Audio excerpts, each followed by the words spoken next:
In this video, we'll be going over section 2.4 from our textbook, and that is introducing the derivative. So first we'll look at this example, rate of change. If you guys remember from your physics classes, our rate of change will equal the distance traveled divided by the time it takes to do so. So for this example, if you were to pass mile marker 120 on the interstate at 9 a.m., and then mile marker 250 at 11 a.m., the average rate of change with respect to time, also known as the average velocity, will be that distance, so 250 minus 120 over the time it took to travel there. So that would be 2 hours. And then doing this calculation, we find that the average velocity or the average rate of change is 65 miles per hour. So with that same idea here, we have this definition of our average rate of change. So for y given by f of x, so we have a function of x, the average rate of change from x equals to a to x equals a plus h is going to be given by this formula here. So we have our y value at x plus h minus our y value at a all over our x value a plus h minus our x value x equal to a. And then simplifying this a little bit further, we have a plus h minus a, so we just get h on the bottom. So this will be our definition of average rate of change, and if you remember, this is the difference quotient that we introduced in section 1.1.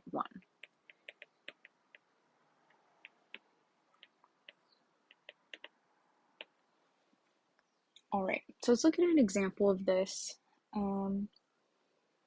Suppose we're told that the revenue in dollars from the sale of X plastic planter boxes is given by this function here. So X is represents the planter boxes, and this is the graph of that. So we want to figure out what the change in revenue is if production is changed from 100 planters to 400 planters. So essentially the change from X is equal to 100 to 400. So we can find this just by taking the difference of our revenue at x is equal to 100 and 400. So r is equal to 400 minus r is equal to 100. So we're just plugging our x values into our revenue function. Doing so, let's see, we get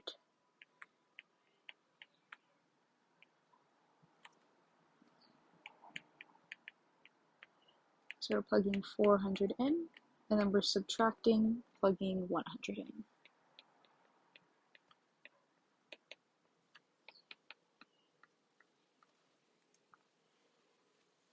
Alright, so then we'll get 8,000 here minus 160,000 minus 2,000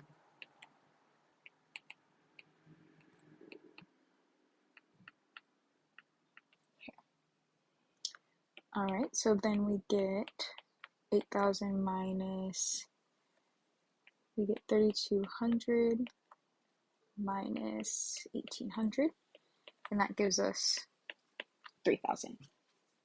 So this will be the change in revenue if production is changed from 100 planters to 400 planters.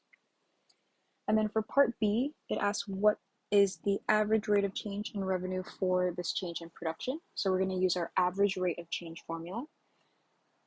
So that'll be our revenue at this point minus our revenue at this point, all over our x value 400 minus 100. And then we already know from part A what this value is. It's 3,000. And then 400 minus 100 is 300. And so we're left with $10. So that'll be the average rate of change in revenue if we make this change in production. All right. Another example we're going to look at is velocity. So suppose we have this tower here, and a small steel ball is dropped from the top of the tower. The distance that it will fall is given by y in feet, and is given by this formula here. So this formula tells us the distance that the ball will fall at a given amount of time. in seconds. So x is time in seconds and y is distance in feet. So this is the figure of it here, and we can see the position at x equals 0 seconds, 1 second, 2 seconds, and 3 seconds. And what we want to do is find the average velocity from x is equal to 2 seconds to x is equal to 3 seconds. So we know from physics classes, and just in general, that distance is equal to rate times time. Right? So then this tells us, if we divide by time on both sides, that our rate is going to be equal to distance over time. And this rate here is also known as our average velocity.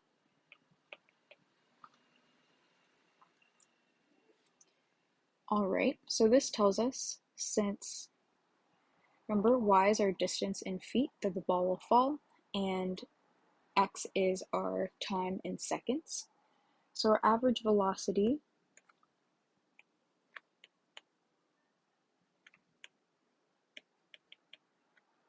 is going to be given by our y value at 3 seconds minus our y value at 2 seconds, because that's our total distance, divided by our total time, so 3 seconds minus 2 seconds.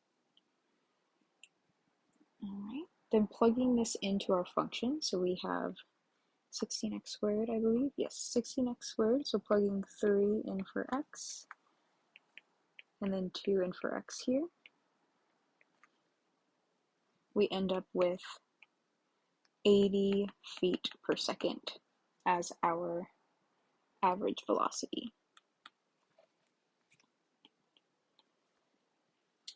All right. Now part B asks us to find and simplify the average velocity from x is equal to 2 seconds to x is equal to 2 plus h seconds. And in this case, we're assuming also that h is not equal to 0. So we'll do the same thing here.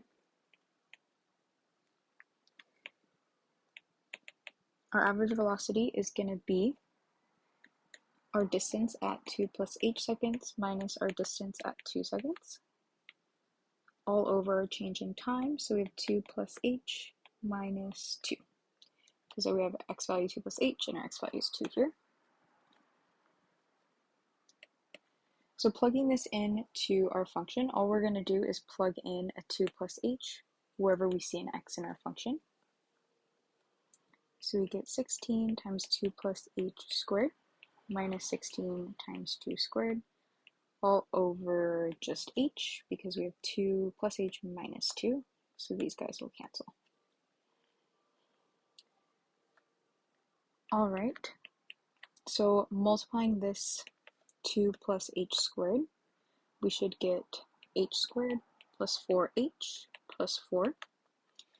And then here we have 2 squared, which is 4 times 16, so that will be 64, all over h. Then again, multiplying this out, we get 16h squared plus 64h plus 64, and then we have this minus 64 here, all over h. So these three terms here are just given by distributing 16 to each term there. All right, then our plus 64 and minus 64 cancel. So we're left with 16h squared plus 64h all over h.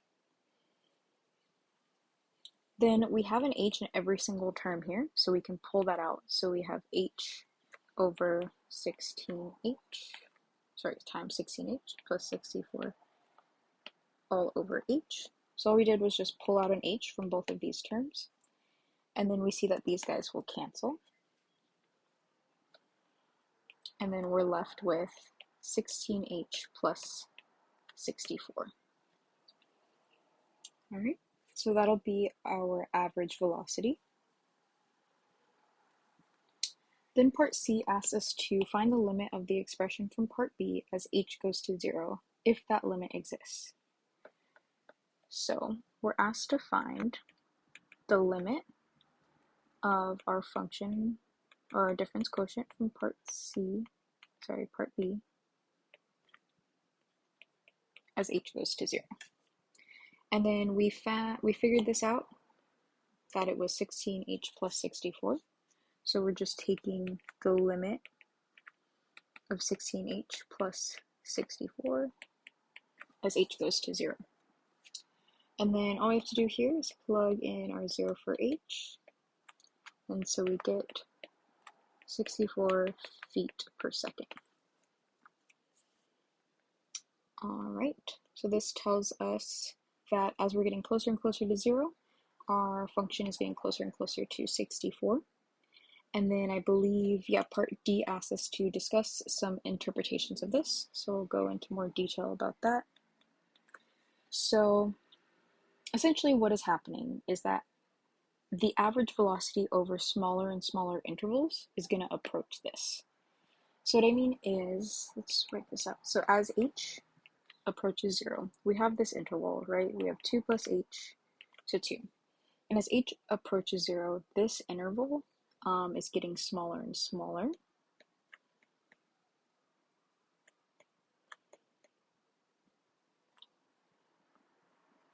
So as that's happening, this interval gets smaller and smaller, and the average velocity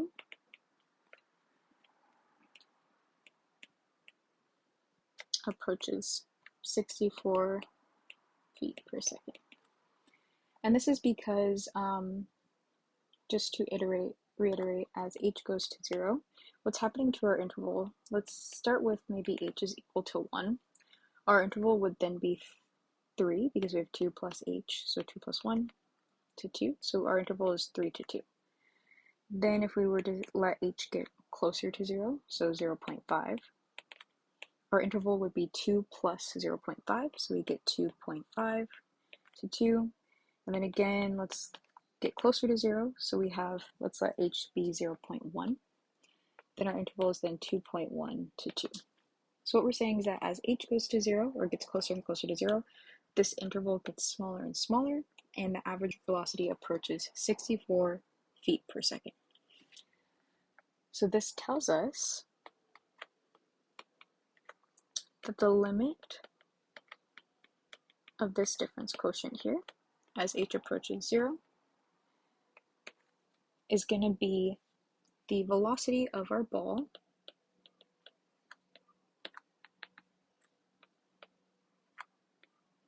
at the instant the ball has been falling for exactly 2 seconds.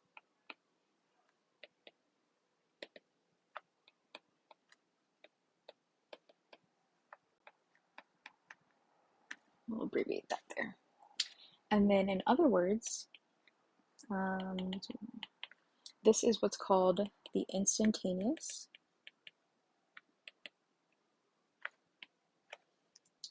velocity at 2 seconds. All right, so that brings us into our definition of instantaneous rate of change. So for y is given by our function of x, the instantaneous rate of change at x is equal to a will be given by the limit of our function at a plus h minus our function value of a all over h.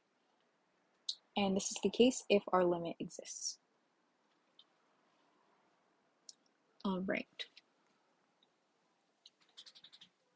So now we're going to introduce the slope of the tangent and secant lines. So in geometry, a line that intersects a circle in 2 points is called a secant line.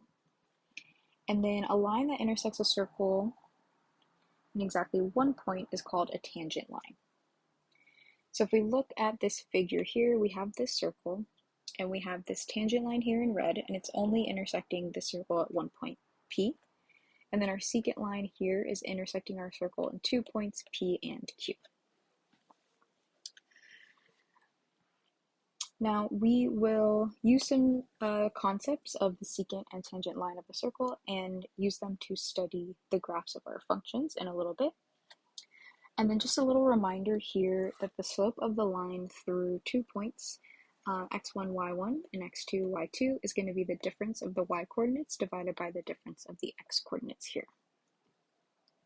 So with that little reminder, we have the slope of our secant line is given by this here.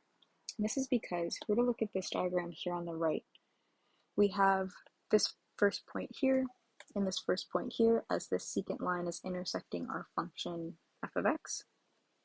And so this first point is considered our x1 and our y1, and then this one is our x2 and our y2.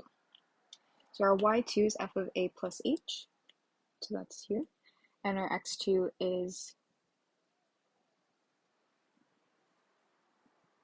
our x2 is a plus h, so that's this here. Then our y1 is f of a, so that's this here, and our x1 is a here. So the slope of our secant line is equal to our difference quotient. And then the difference quotient here can be interpreted as both the average rate of change and the slope of our secant line. All right, so let's look at this example here. Suppose we're given this function, x squared. First, we want to find the slope of our secant line for a is equal to 2 and h is equal to 2 and 1. And I think for this problem, we'll just do h is equal to 2. So we want to find the slope of the secant line, and we know from above that this is the slope of our secant line. So I'll just write that down here.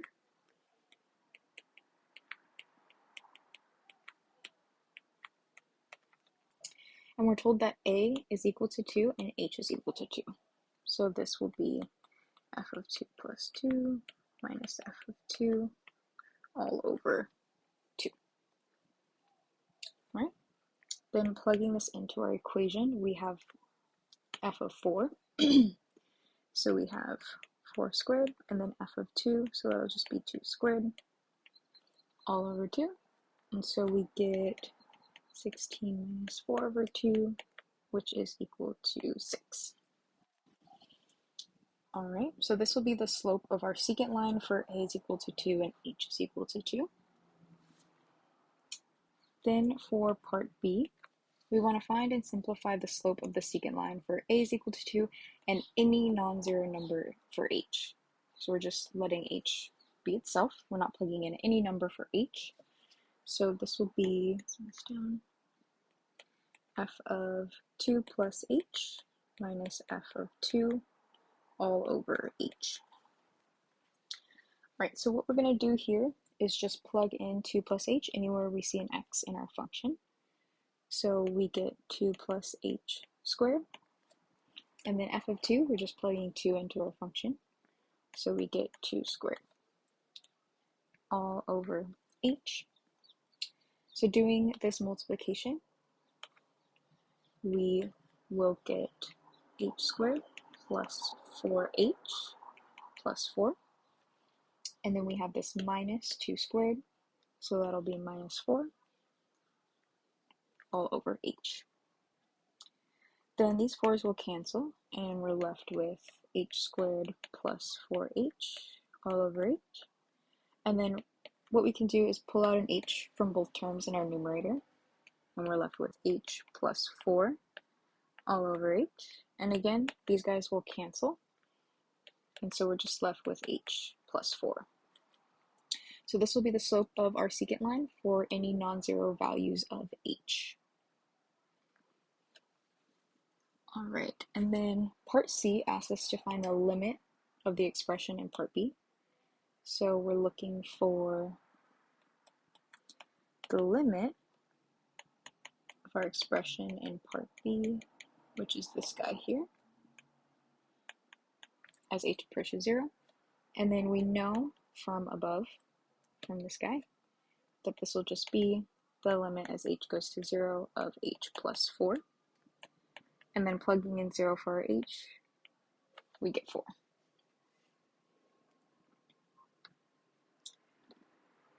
All right, So this brings us to the definition here, which is the slope of a graph and tangent line. So if we're given some function of x, the slope of our graph at a given point will be given by this difference quotient here, provided that our limit exists. And in this case, the tangent line to the graph is going to be the line through that point, with slope given by our difference, the limit of our difference quotient as h goes to 0. And so we'll see an example of this to kind of solidify what's happening here. And then this brings us to our definition of the derivative. So what we've been building to in this section. So to follow customary practice, we use x instead of a. Before we've been using a in each point here. And so our new difference quotient will be using variables x, and this will be a function of h, and x is held fixed pretty much as h will go to 0. And this will allow us to find a single general limit instead of finding many individual limits. So we can find a general limit for x here, and then we can find the individual limits by then plugging in values into x later. Then if our f prime of x, so if this is the notation for our derivative, and we say if f prime of x, so if that exists for each x in our open interval, then f is said to be differentiable over that interval. Now some important interpretations here. So the derivative of a function f is a new function, f prime, and the domain of f prime is going to be a subset of the domain of f, and the derivative has a few different interpretations, and these are the three interpretations here. So the derivative of our function will be the slope of the tangent line.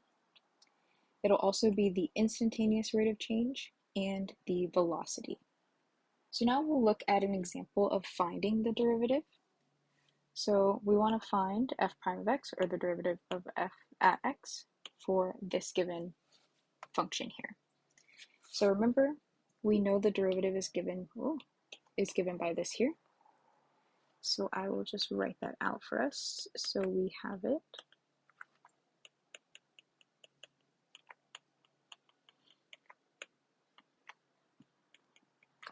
All right, so this will be our derivative. And so what I like to do first is kind of break this up into sections. First, let's look at what f of x plus h is, then what this whole thing is, and then divide by h and see where it goes, because it can get a little tricky with the algebra. So we'll do just that. We'll look at f of x plus h first. And so all we're doing here is plugging in an x plus h anywhere we see an x. So we get 8x plus h minus 2x plus h squared. Right? So we're just going to do some algebra here. We will distribute this 8, do this multiplication, then distribute the negative 2.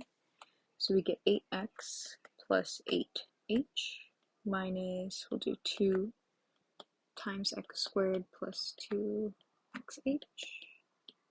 plus h squared. This equals 8x plus 8h minus 2x squared minus 4xh minus 2h squared. All right, so there's not much else we can do to simplify this here, so we're going to have to leave it like that and look at our total difference quotient.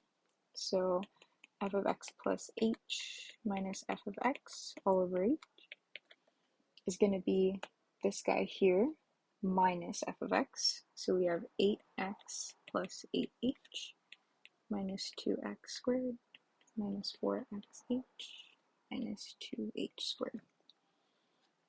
So that's just f of x plus h. Then we have to subtract f of x, which is 8x minus 2x squared.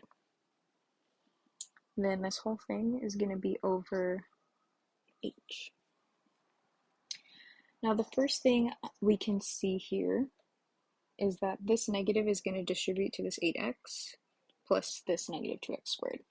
And what happens in that case is that this becomes a positive and this 8x here will become negative. So this negative 2x squared and this positive 2x squared will cancel, and then this negative 8x and this positive 8x will cancel. So we're already simplifying. So we're left with 8h minus 4xh minus 2h squared all over h.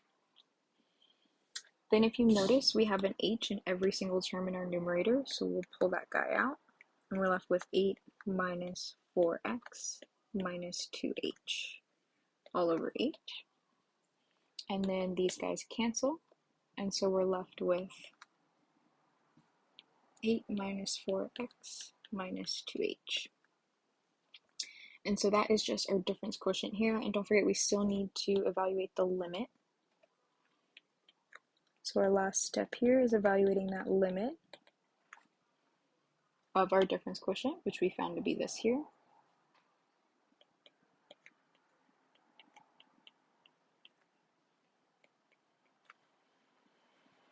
So all I have to do here is plug in 0 for h, and we're left with 8 minus 4x, and so that is our derivative. All right, so moving on to the next example. Yes, so it's referencing the above problem. So we started with this function, and using the derivative found there, so this guy, we want to first find the slope of the graph at these 3 points. So let's look at that. We'll look at the slope at x equals 1. So all we have to do is plug that in to our derivative. So we have 8 minus 4 times 1. So this will be 4. Then we have x is equal to 2. So we just plug 2 into our derivative up here. So we have 8 minus 4 times 2. So that'll be 8 minus 8, 0. And then we're looking at when x is equal to 4. So we have 8 minus 4 times 4. So that'll be negative 8. Okay, so not too bad. We're just looking at the slope of our graph at these particular points. Now for part B, we want to graph our original function and use the slopes from part A to make a rough sketch of the tangent lines at those points. So I have the graph here. And what we want to do is just sketch the tangent lines at these points. So the first one was x is equal to 1, so that's roughly here. So that is at this point here. And our tangent line is going to look something like this-ish. And that's the best we can do there, so we'll just leave that. So that's what our tangent line looks like at that point, and it should have slope 4. And when you're graphing these, it doesn't have to be exact, just a rough sketch. All right, then at x is equal to 2, so that's here. So that's this point here. We'll sketch the tangent line. And so we just have a horizontal tangent line. And this is a good way to check and make sure that our derivative is correct and whatnot, because we know that the slope of a horizontal line will always be 0. So that is correct there. That looks good. And then lastly, we're looking at when x is equal to 4. So, right? Yes, so that's 4 there. And so our tangent line will look something kind of like this. And it should have slope negative 8. Right, so that's what that looks like, and that's how we interpret the slope of our graph, and that's going to be, or the slope of our tangent line at these points here.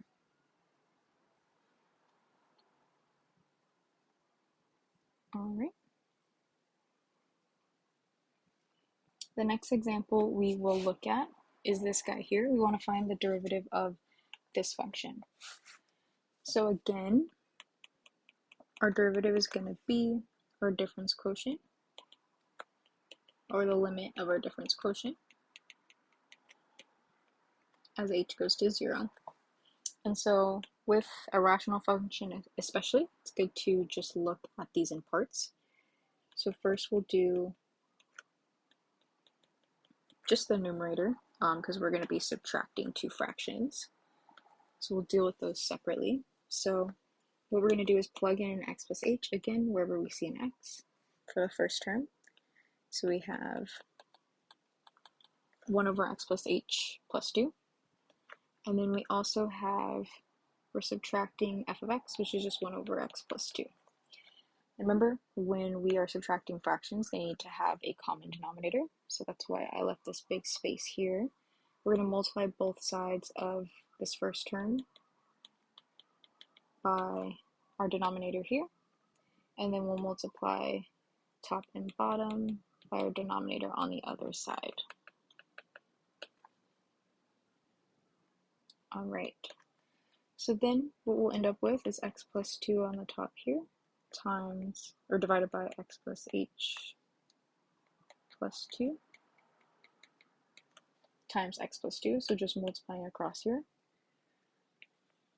Then multiplying across here, we get x plus h plus 2 over x plus h plus 2 times x plus 2. And we're subtracting this guy, so we need parentheses around him.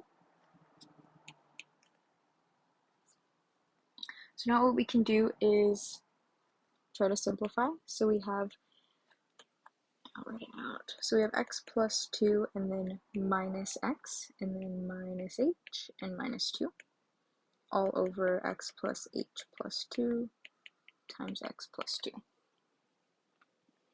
So then we see that our negative 2, positive 2, minus x and minus x will cancel. And so we are left with a minus h here. Don't drop the sign. All over this denominator here.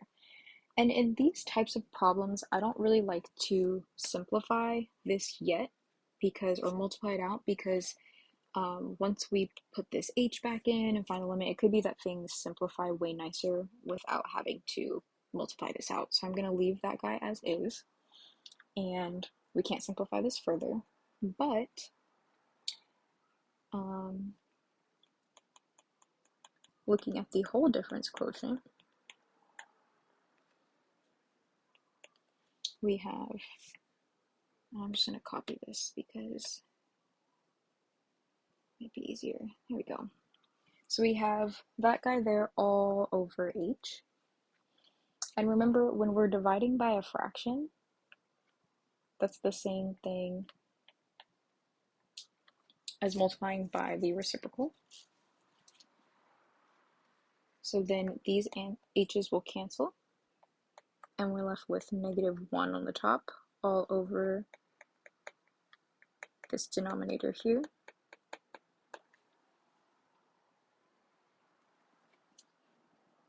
And we can't simplify that guy further, but that's fine because we're still wanting to look at the limit of this as h goes to 0. So all we got to do is plug 0 in wherever we see an h. So it's just in that spot. So we're left with x plus 2 times x plus 2. And see, that's why I didn't want to simplify this guy yet, because usually it does, or multiply this out yet, because usually it does simplify into something nicer. And so this is our derivative, or we can write it like this as well for a fully simplified version. All right. So let's look at one more example. We're told that a company's total sales in millions of dollars t months from now are given by this equation here. And we want to find and interpret s of 12 and s prime of 12. And then I don't think we're going to do this part, just in the interest of time. But we're told to use the derivative found in match problem 7 in the book, and then we actually didn't do that one. So I'm just going to tell you what it is. It's s prime of t is going to be equal to 1 over 2 times t plus 4 to the 1/2 power. So that's the derivative for the previous problem. And the match problem 7, the function was square root of x plus 4. So the derivative for that one would just be 1 over 2 times x plus 4 to the 1/2, but we're dealing with t there. Okay, so first we want to interpret s of 12. So we're going to plug 12 into this function here. So we get the square root of 16, which is just 4. And then this is the total sales in millions of dollars. So this will be 4 million. And so what this means essentially is that after 12 months, the total sales will be $4 million. All right. Then let's find s prime of 12. So the derivative of our function at x is equal to 12. So what we do is we plug, or sorry, t is equal to 12. We plug 12 in here.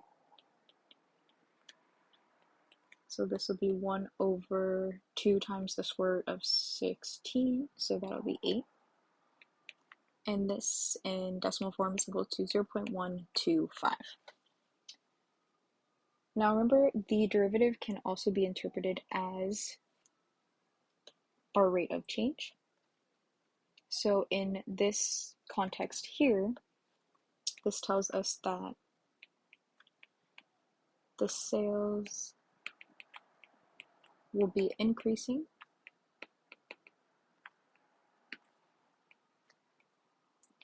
at a rate of 0.125 million dollars. All right, so that's how we would do a real world problem like that, and that's how we would interpret the derivative. Now, the next thing that I'll briefly mention is that it could be the case that the derivative does not exist. So the existence of a derivative at a certain point depends on the existence of the limit at that point. So the existence of this for the same thing that we've been looking at. And so if the limit does not exist at this point, we say that the function is non-differentiable at that point, or we can just say f prime of a does not exist, or the derivative at a does not exist. So if this is the case on your homework, then you can either say non-differentiable at that point, or it does not exist. And the last thing I wanted to bring up also has to do with your homework. I think in some of the problems, it asks you to find the derivative using the 4-step process. So that's just what this means here. And it's essentially what we were doing in the past examples. Instead of looking at the difference quotient or the limit of the difference quotient as a whole, we can kind of break it up so it's a little bit easier to work with. And so that's what is meant by the 4-step process in your homework. All right, so that is it for this video.